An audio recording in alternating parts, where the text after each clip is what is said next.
something really strange had happened in the world. The Romans and the Persians liked each other and they got along. In 602 AD, Roman emperor, his name was Mauricius. Mauricius was actually really good friends with Khosrow II, the Persian emperor. They worked together. They had actually supported each other at one point. There was a Roman general named Phocas. Phocas was mad at Mauricius because he allowed a group of Roman soldiers to be executed by the Avars because Mauricius he didn't have enough money to pay a ransom. So it wasn't really Mauricius's fault. It was the status of the state treasury's fault. Phocas murders Mauricius and becomes the emperor. Khosrow II, the Persian emperor, goes, no, that's not going to work. He attacks Rome to avenge his friend's death. When he does, it triggers a war that lasts 26 years. At one point in the middle of that war, so Phocas is murdered by a man named Heraclius, and Heraclius becomes the Roman emperor. Heraclius takes over and he thinks, it's done. I murdered Phocas. We don't need to do this war. And he tells Khosrow II, let it go. And Khosrow goes, no, we've started the war. Let's finish it. I'm going to fight you. Heraclius, in 613, takes an army to Antioch because the Persians had slowly been conquering.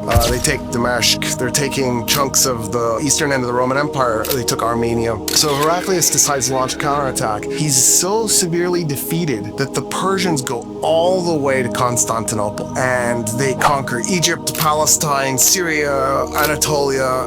The Romans are in trouble. Heraclius offers to abdicate as emperor. He offers to make the Roman Empire a sub-state within the Persian Empire. This is it. It's the end of the Roman Empire. He gets talked, the patriarch of Constantinople, his name is Sergius, talks him into fighting. They make a peace deal. Heraclius ends up staying as Roman emperor and slowly starts to rebuild the Roman army. Finally, in 624, the Romans launch a counterattack. It takes about 4 years.